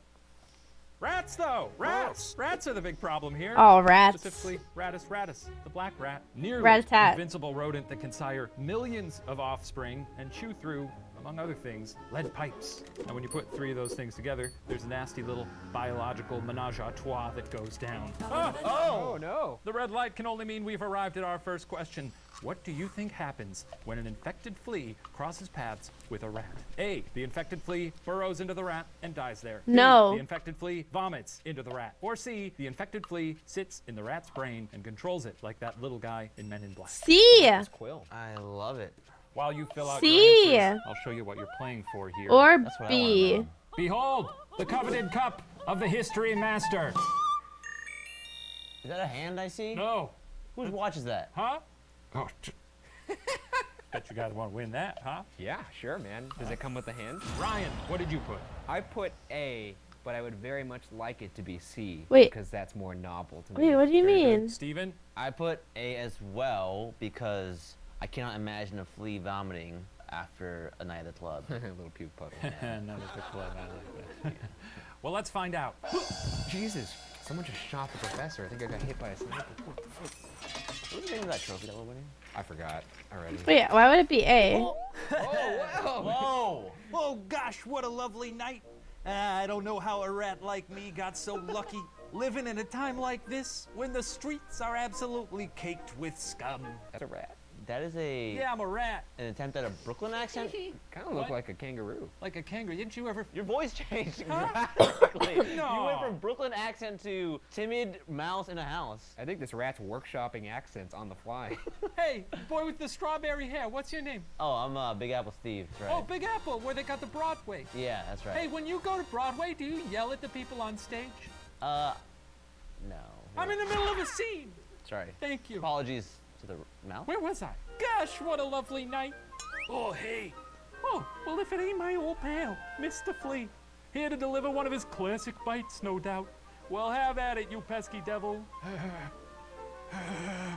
It is Hey, B. Mr. Flea, you know, you don't look so good. You eat some bad sushi or something? No way. Oh, wow. It vomits? Oh, my God. Huh, did you just bite me and then also vomit onto me? This is not what friends do. Remember how I said I can't picture a flea vomiting? Yeah. He did a good job of Hey, making a actually, I picture. get it now, yeah. Oh, Jesus Christ. Oh, my Well, head it turns says out it thing. vomits into that old funny rat, so I guess neither of you get points. Oh, man. Oh, wow. So it bites the rat and then vomits into the wound? Yes, what you witnessed there. What happens is the plague bacteria infects the flea, causes a buildup to form in the flea's gut, which causes two bad things. One, the flea never actually ingests anything and therefore desperately continues to bite whatever it can. And two, without any gut to go to, the blood, now infected, is then vomited back into the bite, almost assuring the spread of all Yersinia pestis. Good old-fashioned double tap. Yeah. So you take that lethal cocktail, add in a few environmental factors. Some historians point to that region experiencing earthquakes, floods, and famines in the 1330s and 1340s, events very likely to drive rats out of their natural habitat in search of food. On top of that, you suddenly have trade routes spanning the continent. So now any rat stowed away in a loose sack of grain might end up halfway across the hemisphere in a matter of weeks. Ooh. Question: what other horrific factor contributed to the plague? A, They got the rid of cats. popularity of a dish called rat Oh, pie. I B, hope the not. streets being caked in piles of innards. Or C, the rising belief that flea bites were gifts from God. No way they thought it was C. Probably B, right? This one's easy. Ryan? I'm going to go with B. Most of those European streets back in the day were caked with poop. That's how Steven? actually a lot of artifacts got preserved. I'm going with B as in Bergara A as couple well. of B-boys. Right, double Bs. Well, author John Kelly paints a lovely picture. Quote, in most cities, the butcher's districts was a Goya-esque horror of animal remains. Rivers of blood seeped into nearby gardens and parks, and piles of hearts, See, they were asking for a plague here. Come on. This is ridiculous. They got rid of cats. They're disgusting. I don't know. livers, and intestines accumulated under the butcher's bloody boots, attracting swarms of rats. Wait, hold up. This seems a little lazy. Huh? We're not gonna get a little skit here or anything? We got more skits coming. I feel like I need a skit right now. That's a lot of okay, hang on. Matt, did I really just cause him to skip this? I think he's improvising.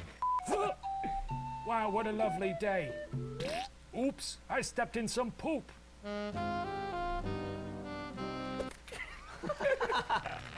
Was it worth it? No. Did you feel like you were transported to another time? I Do did. you have any idea? That who was you're that talking was to? Not me, immersive. but that's Big Apple Steve right there. He hails from Broadway. He's a high theater critic. That's, yeah, well. It's true. I've seen Wicked before. Well, as stated, there was also the issue of torrential downpour of human feces, as it was customary for residents to empty chamber pots. Not on the lady. Not on the lady. The window. Gross. There was one generally accepted rule of thumb when tossing those turds. Oh, question time. Question time. Can you guess the socially expected courtesy when tossing your turds? Write your answers. Ooh. I will not give you multiple choice this time. How do you toss turds? You Can throw them out your window. Sketch that for me? Oh, I don't even Oh, she know don't what do they that, mean. Ryan, what'd you put? I would say you would need to say a phrase or something to alert said pedestrian that Sort a of like turd's about to hit them in the head. Sort of like a 4? Yeah, Hey. so I went with tally ho, or I also thought about bombs away. Sure. Tally ho! Here comes a poop. I went Steven. with poop 4. Poop 4. Yeah. That's good. And that's probably where that came from in golf, if this is accurate. The common courtesy was to shout, "Look out below," not once, but 3 times. Uh-oh. And then you just go ahead and loose your stools upon Look the world. out below, I'm gonna look give out that point to below, look Ryan out below. Because I think tally ho is a little more fun than poop 4. Poop 4? Poop 4. Hey, 4 is like almost 3. All right, moving along. The whole apocalyptic horror show really kicked off in October of 1347 when 12 Genoese ships pulled into a Sicilian port, and the men who got off were they were pus and bones. They were just they're like walking skeletons, basically. Oh. Pirates of the Caribbean, Black Pearl. You Yeah. look like Blue Elmo. Did you? He just talked about men walking off as Yeah, being sorry. the human embodiment of skeletons. Oh, sorry, you're Blue Grover. I guess solely No, from Grover's Monsters, Blue Inc. Grover, you idiot. You know this guy Shane Madej? He looks like a blue No, version of him. I don't. You know, nobody goes up to Kermit and says, "Hey, how's Jim?" So you're familiar with the concept of a puppet as a puppet. You know, Are you sentient? That's very self-aware. dropping Yersinia pestis into an urban setting was like dropping a match into a swimming pool full of gasoline. There were 3 distinct forms of the plague that ravaged the land. The immersion is Bubonic, gone. Pneumonic, and septicemic. Which would you rather have? A, septicemic plague. B, pneumonic plague. No, not or that C, one. bubonic plague. Probably A, right? I do not know what these are. Ryan, what'd you put? I put B because Oh, no. septic is No, poop, like a septic definitely tank. not that Pneumonic, one. obviously bad. You said pneumonic? Mnemonic. Makes me think of pneumatic. Oh, like at a bank. Yeah, so when you put like a little important file or document in a little tube. No, and it's not a Isn't it- dunk. It's more of a thunk. No, I think it's like a thunk. It's more like a thunk, thunk, thunk, thunk, thunk. Steve, what'd you put? Isn't Noom related to the lungs, Yes. breathing? So I thought, you know, I want to breathe, Sure. so I chose A, septicemic. Septicemic. Well, let's learn about them and see if you made the right choice. Put that curtain down. I got too obsessed with the thunk sound. Hello. Oh, hello. I don't feel well, and that's because I have classic bubonic plague. After being bit by a flea, I developed black, egg-shaped swellings on my neck and under my arms. These are called buboes. What? Wait, Is- what? is that- Sorry? Say that again. They're called Boobos. They're called boobos? They're called buboes. A funny name for the source of my greatest dread. In a short while, more splotches will riddle my body. I will literally reek of death, and there's a 60% chance I'm a Oh, goner. You guys got the boobos. It sucks. Sense of humor. when Hey! you're dying. Oh, shit. Oh, I don't feel well either. You don't look well. you have the same voice as guy 1. That's because I have pneumonic plague, yeah. which is what happens when the plague bacteria travels to the lungs. Team B. Just my luck, I guess. Anyway, there's a 95% chance I'll die. Oh, you down, Ryan? But no boobos on your neck. But not before I start coughing up blood and spending 3 days ceaselessly vomiting. All this clear of boobos? This sucks. Come on, Septo. Yeah, Septo. Oh, wait. Under 60. Oh, wait. I don't feel well either. Oh, wait, this looks terrible. because I have septicemic plague. The rarest but worst form. Oh, no. the plague has entered directly into my bloodstream. Oh, You're gonna next time, no. pal. If that sounds bad, that's because it really is. I have a 100% chance Oh. of dying. No way. There's always a chance of living. And Come by on. the time I realize I'm even sick, I'll only have about 14 and a half hours left Well, on this maybe moral that's better. coil. Good thing I've got a short bucket list. A fun treat for me is that my extremities will turn black and harden. Wait, there's nothing to do with pooping? You don't poop yourself to death? No. If you're all dead, why are you still standing? Okay. Nobody gets points. I mean, I have a 5% chance of living. I have 0% chance. I have a chance. Oh, Jesus. You almost killed the first guy. Huh? And your And glasses. your glasses fell Fuck, off. I forgot these guys are still out here. All right. How you guys doing? You hanging in there? We're good. Who Gonna gets the give points? That point to Ryan because he only had a 95% chance of dying, whereas Steven is a goner. I really want that trophy anyway. I want his satchel. You don't even know what's in my satchel. I kind of don't want to know. I want to know. you want to know. Go on. Open it up. I'm not going to open it. Open up my I'm satchel. opening up the satchel. Can I open it? Yeah, Really? yeah. He's not going to be anything. Oh my gosh. Oh, wait, is there actually something? Wow. Wait, Okay. is there jelly beans No, in no, there? you can't look. You can't look. No, wait, no. there's jelly beans in there. I want a jelly bean. Yeah, go on. There's jelly beans. Look at There's that. actually jelly beans. Why would there be jelly beans? How do you know that? That would be puppet poop. Don't matter. I'll die for a jelly bean, baby. It was Do delicious. puppets poop jelly You know beans? what? You're okay in my book, Professor. Thank you. You're okay. Needless to say, those were all pretty gruesome ways to go, and it was happening everywhere. Though records are shoddy, most historians put the average mortality rate around 30 to 40%, and in highly populated areas, it could have been as high as 50 to 60%. I mean, that's not. Oh. Could be Not a worse, you know. question, but a challenge. In the folders next to you, there are tiny envelopes, and in each of those tiny envelopes is your fate. One of the three of us will not make it. Now, I already opened mine, and I live, so.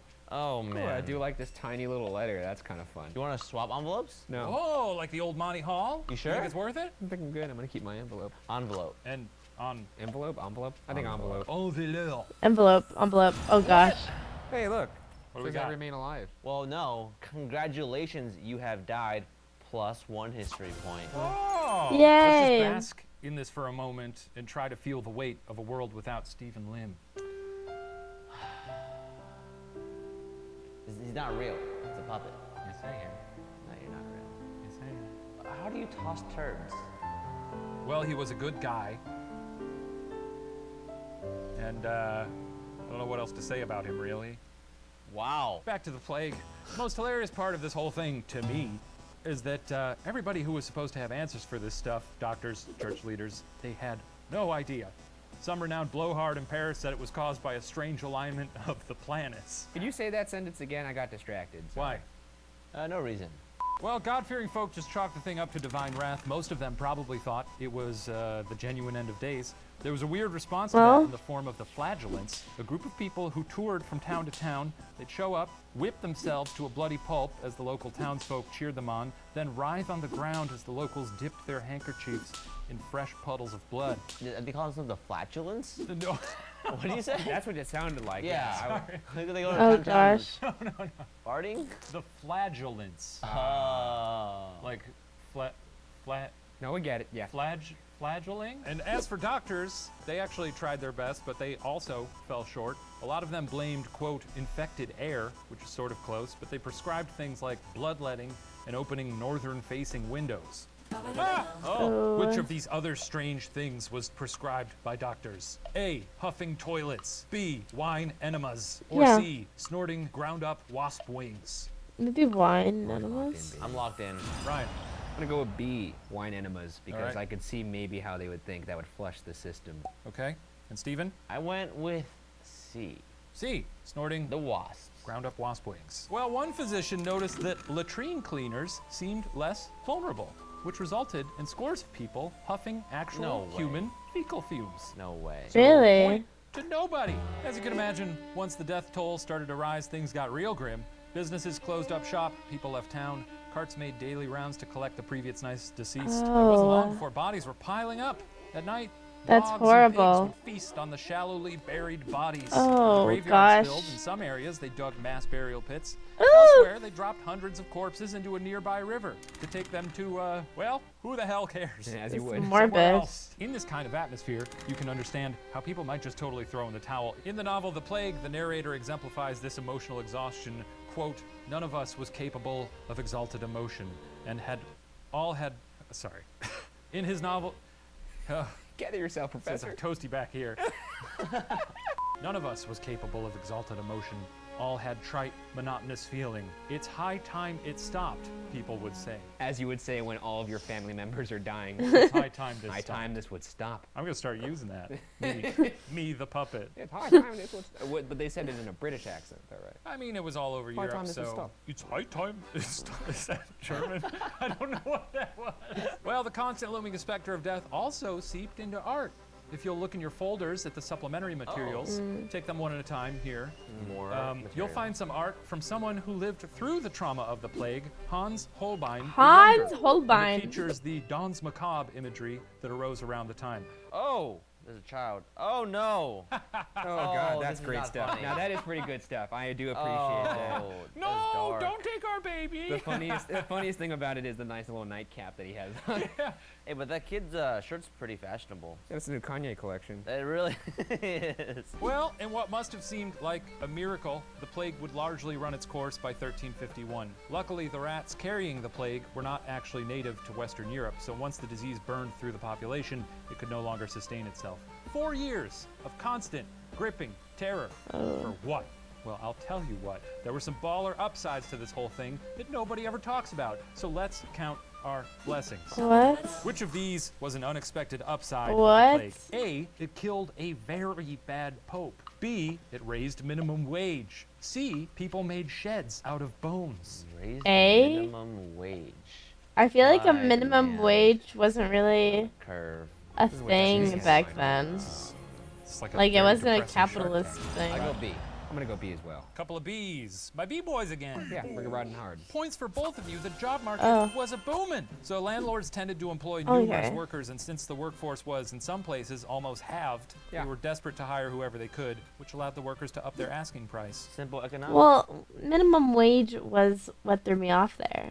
Yes. And while this would eventually level out a bit, it still permanently tipped the scales for the working class and granted them both bargaining power and a previously unseen confidence. So despite the silver lining, there's no getting around the fact that the plague was one of, if not the most devastating blows issued to humanity. To better illustrate that, one last shot at history points. If the plague happened today and took an equivalent toll on the population, how many people would die? Oh. A, nearly 956 million, B, nearly 1.9 billion, or C, nearly 7.53 billion. I actually don't know how many people there are on the planet, but Really? I really don't. Yeah. That's the gonna number go you should B. cause us to know. Is this double points here? Yeah, you know what? There's like Yeah, eight, the hell? You 7 can't to just make 8 that up on billion the people spot. on Yeah, the I did. planet. It's double points. Hey. Ryan, what'd you put? I put C. You put You C. are so wrong. Ooh. Right. And Steven, what'd you put? I put B because B. there are about 7 billion people on this earth, and a third of them would be around 2 billion. That's exactly right. 1.9 billion is the estimated figure. Grim. So the final history point goes to Steven. This concludes our history lesson. I'm going to go tally up the scores to see who receives the coveted cup and the title of History Master. While I do that, please enjoy the special performance from, let's see, who do we have this week? Yes, Death. Ooh. Wait, I like that music. Ah! You know, during that funny little plague, I worked some long hours, and at the end of most days, my dogs were barking. But you know what they say? If you love what you do, you'll never work a day in your life. Tell you what, I think it sure is fun to make Wait, this is people fun. die. You should see how friggin' funny you look when the lights go out of your eyes. Lights go out of your eyes. And man, I miss that old bubonic plague. What a treat, what a hoot, what a gas. Seeing pigs eat bodies in the street, TBH shit kinda kicked ass. This is intolerable. This is amazing. Bodies here, bodies there, bodies everywhere. A lumpy people dropping left and right. The putrid smell of rotting flesh in the air. But all good things come to an end. And to be honest, I needed a rest. But I'll never forget how great it felt to cash that overtime check. All right, sure, why not? Yes. Come on. That was I don't know if it was standing O worthy. quite stand-worthy. Shane is a good singer. I want that guy to narrate next time. What'd you say, Stephen? Nothing about you. You're doing a good job with the curtain. Thank you. Well done. When you were backstage, you said you sucked. No.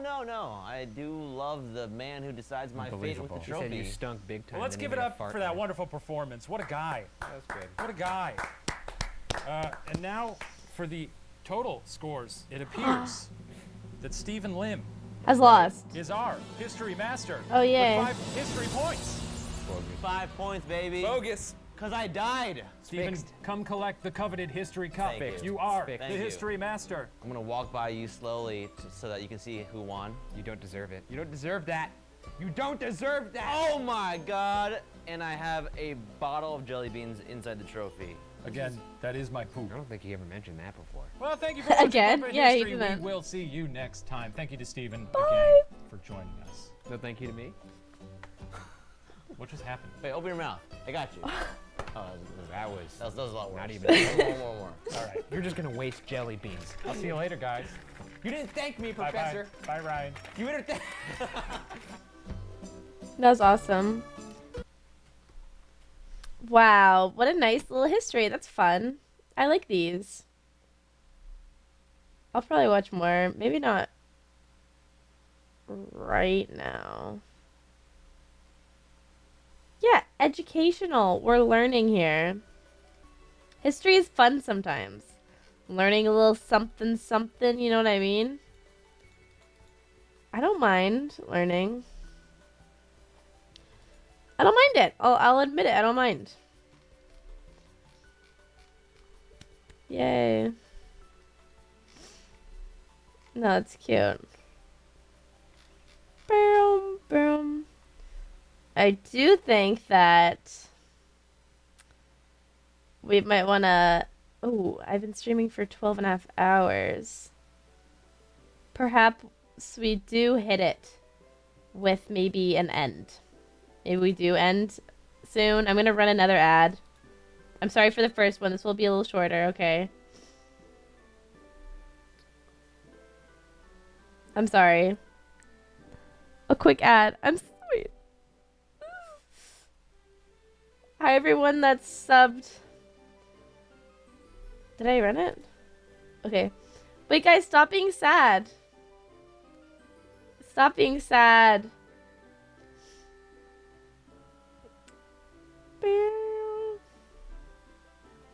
Make it longer? No, not too much longer. Because honestly, if I make the ad longer, then I'm going to have to be streaming for longer. Thanks, everyone, for sticking around. Wait, I'll say that after the ad's done. Oh, I hate when you guys get sad. Stop it.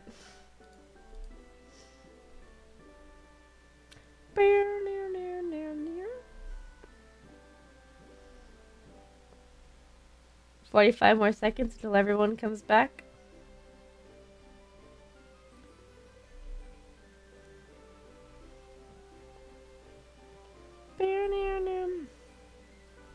Hi, Cambry. Welcome. And welcome everyone that's new.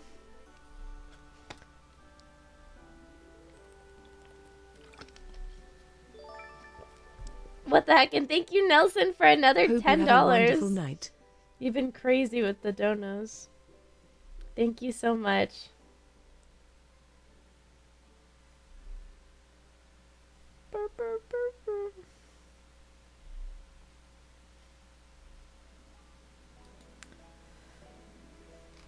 I like frogs. Okay. Oh wait, the ads are done. Sorry, welcome everyone that's back from the ads. Thanks everyone for sticking around and watching, and everyone who stuck around from the raids. Thank you so much. I hope you enjoyed. Make sure to follow if you're not already following. I have some... This week, actually, I have a pretty fun stream that I want to do. That hopefully I can get it done. Thank you, Yo Majin, for the gifted sub. I hope I said that. I don't think I said it right. And thank you, Kat, for the 1 year. Thank you so much. A baking stream? I mean, maybe I'll do a baking stream. But I have a different stream that I'm really excited about. That's going to be really, really fun. And I'll announce it once it's, like, confirmed and everything. Boom. Boom. Boom. But make sure you're following so you can, make sure to watch it when it happens. Maybe there's a pumpkin involved, you know? You never know.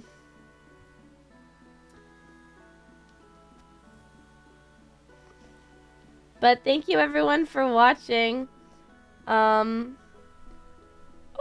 let me see if I can send you off anywhere. It's kind of late.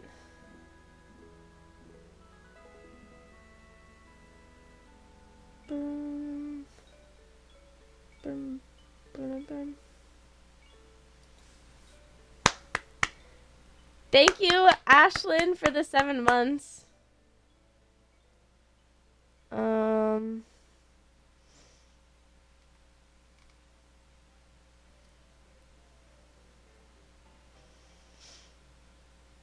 Let me see.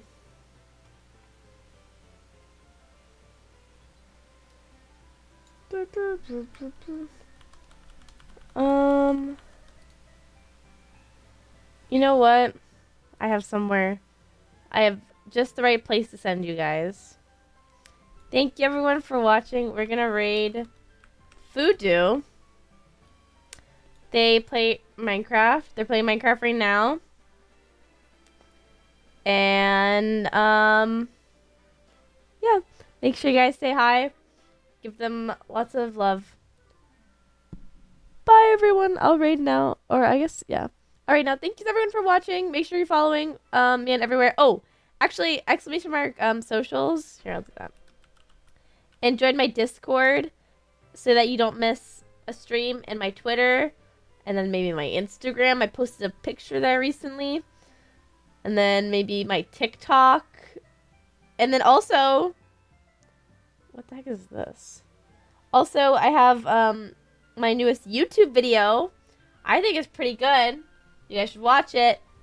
I like it. I think it's pretty good, entertaining video. But have fun over at Voodoo's channel. They're playing on the Valorant SMP, which I'm actually going to be playing on eventually. Not right now, but eventually. But bye, everyone. Bye.